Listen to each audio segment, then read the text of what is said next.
Hi, I'm Bill. I'm Laurie. Welcome to our channel. Tonight's video is about sharing with you a lessons learned for us, a mistake we made. We had prepared a bunch of sourdough pizza crust. Actually, I have a video up there on me making it with Laurie's direction. But the mistake was we did not cold proof it. So Laurie, why don't you go into that a little bit? Well, during the cold proof phase, there's more gluten development and the sourdough starts to ferment and makes more gas. Makes so that the pizza crust has a lot of rise in the dough. So what we're trying to do is save that dough. Since we took it out, we were going to film a vegetarian pizza. So we're going to go ahead and see what happens. So what I did do is I rolled out the pizza dough as best I could between two pieces of nonstick foil. And if you never used it, it works out pretty well. And so what I'm going to do is put the pizza dough right on this crust. See if I can get it off. Oh.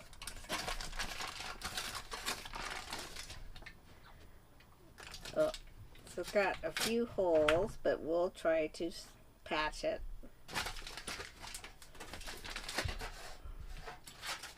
Oh dear. So you really want to patch any holes that you get in your dough, because when you turn it, it will really tear. I have some extra dough available and I'm just going to pat some on. And so what I'm making is more like an appetizer pizza, and it's one of my favorites. It's made out of Swiss cheese and scallions. So in this bowl I have some grated Swiss cheese, about a cup, and about a third of a cup of mayo, and about 3 sliced scallions. And what I'm going to do is top the dough.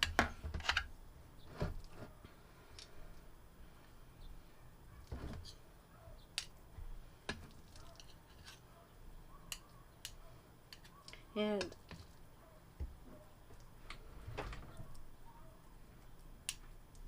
I usually make this on baguettes.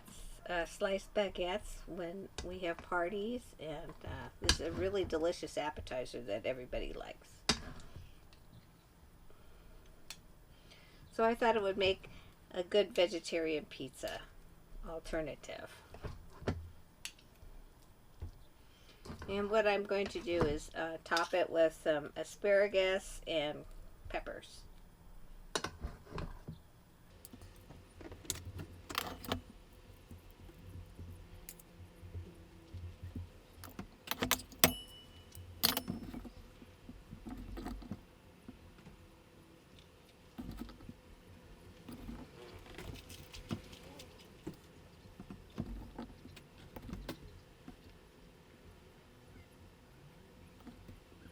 Okay, I already had my peel coated with half semolina and half flour. And the key is to make sure the dough does not stick on the peel.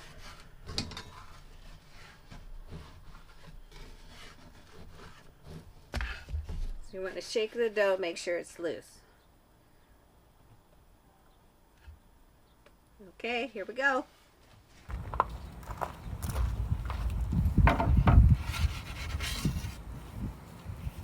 Oh boy, well at least we had a successful launch, huh?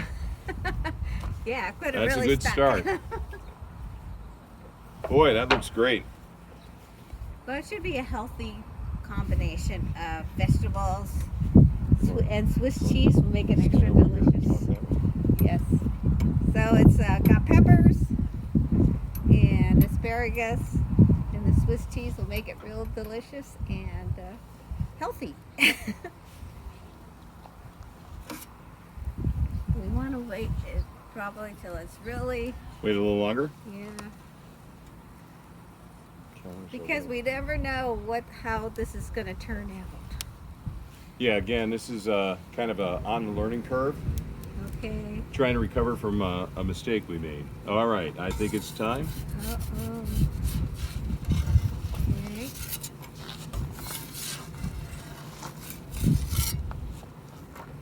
Oh, that was Yeah, coming looks looks good. like it's Looks coming good. out pretty good. Yeah. So you might want to turn it down a little bit. Bill. Okay, we'll turn it down. Are we going below the typical uni low, or? Yeah, because I think we're going to leave the pizza Okay. in longer than normal so that we can make sure the vegetables thoroughly cook. We have no rise in our crust, so I think that will be cooking pretty well. Okay. I'm going to step aside and go get our pizza pan, which I forgot to bring out.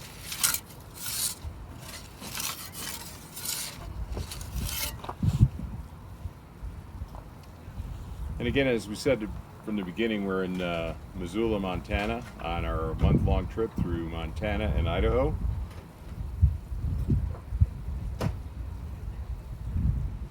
And we have a video on making sourdough crust, pizza crust, where Laurie was teaching me how to do it. So you might want to check that one out. Verbally, I gave him the correct directions, but I forgot to follow them by cold proofing the dough for 3 days. So to me, this kind of looks like a flatbread and looks like it's going to be really good. I hope so.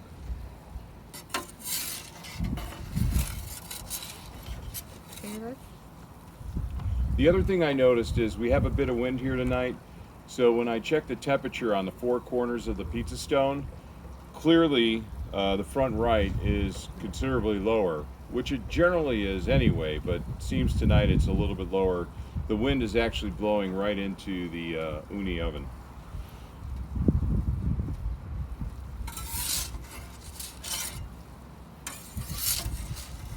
I think we put it more in the center stone, huh? yeah, I think it needs a little bit more time since there's no rise. And there's lots of toppings. And again, what we did is we turned the heat down below the Ooni designated low for this oven. We have a video up, Ooni Koda 16 heat management techniques, where you can learn how to really get your flame low to reduce the overall oven heat, if that's the direction you want to go.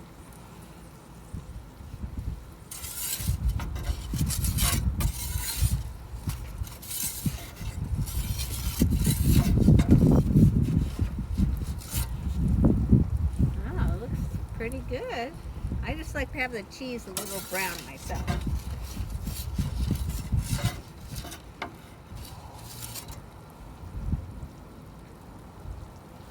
That looks great, actually. It does.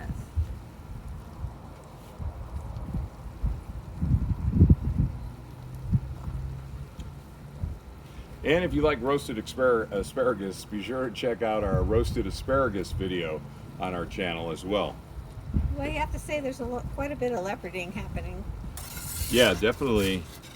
So maybe what we want to do is make sure the crust underneath is Yeah. thoroughly cooked. So maybe we should just let it sit there for a while. At that heat, or go Yeah. even lower?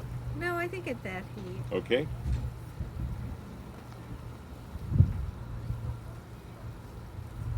Again, if you like this type of content, please give us a thumbs up. As always, we welcome new subscribers.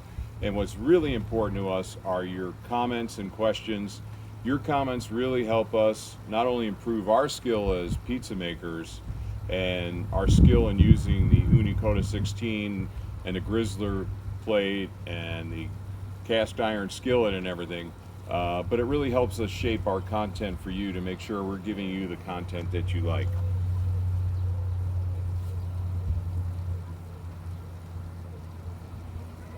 I don't know. What do you It think? looks pretty good. But actually, I like the top a little more brown. Maybe you could lift up. Oh, yes. So the other night we were cooking a pizza, and Laurie told me that people on YouTube are lifting, or maybe it was the Ooni Koda or Ooni community on Facebook, they lift their pizza up towards the top of the oven. I did that and the crust caught on fire. But we have no sugar in our dough. That's true, yeah. And unfortunately, no rice. And we have a habit of catching things on fire. Our first ribeye steak, we really had a grease fire in our oven. If you haven't had an opportunity to check out that video, you might want to check that out. We did a second ribeye and we had excellent results without the flare up in the flame.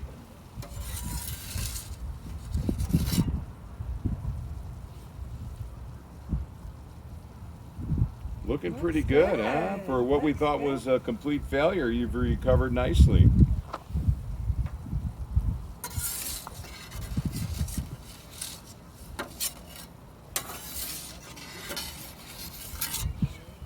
So do you think it's cooked thoroughly? Does it feel cooked?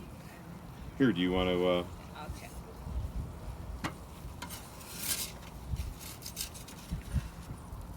So let's look at the bottom. Oh, the bottom looks nice.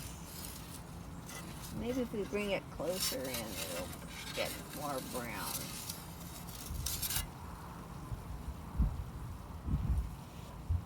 Again, this new territory for us. We had a different expectation tonight that we'd have the right dough, sour crust, pizza crust dough to work with, but we don't. So we're just trying to do the best we can. Okay, well I think it's ready. Here, why don't I Okay. get the pan? All right, well, we're going to take it out of the oven.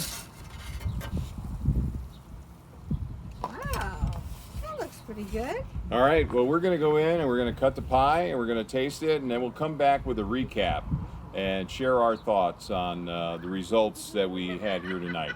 As always, if you like this content, give us a thumbs up. We welcome all subscribers, and thanks for checking out our channel. Hopefully you stay tuned for the summary of the results of tonight's cook. Thanks again from Montana. Bye. Bye. Hi, and now the results.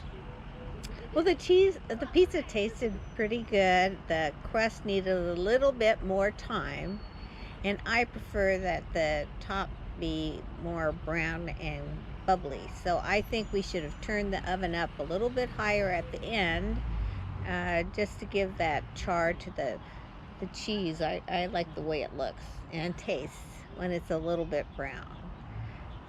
But the crust had a really good flavor. It was sourdough, even though it didn't have the cold rise. You could definitely taste the sourdough taste. And while it was disappointing that we missed an opportunity to properly cold proof the dough for 3 days in the refrigerator before we froze it, I think your recovery attempt was a really good one. It was thank you. Yeah, We ate it all. It was very tasty, and it's the first time I've ever had a pizza with Swiss cheese instead of like a sauce. The asparagus was excellent, not overdone, but not underdone. And the peppers added a lot of flavor to it. The Swiss cheese was good. So overall, I thought it was a good meal. So yeah, I think we could try it as another appetizer at another time. There you go. Yeah, it was kind of like a flatbread, you know, since there wasn't any rice. It was definitely flat. So as far as recovering from a failure of not cold proofing for 3 days in the refrigerator before we froze it, I think this was a good outcome. It was a satisfying meal. And thank you for all your effort in putting it together, Laurie. I really appreciate it. So again, if you like this kind of content, please give us a thumbs up. Subscribers are always welcome. And until next time, from Missoula, Montana, who knows where we'll be next? At Jellystone Park. Jellystone Park in Missoula, Montana. Beautiful place, big sky country. Never seen so many clouds in my life. Just beautiful here. Till next time, thank you for watching. Bye. Bye.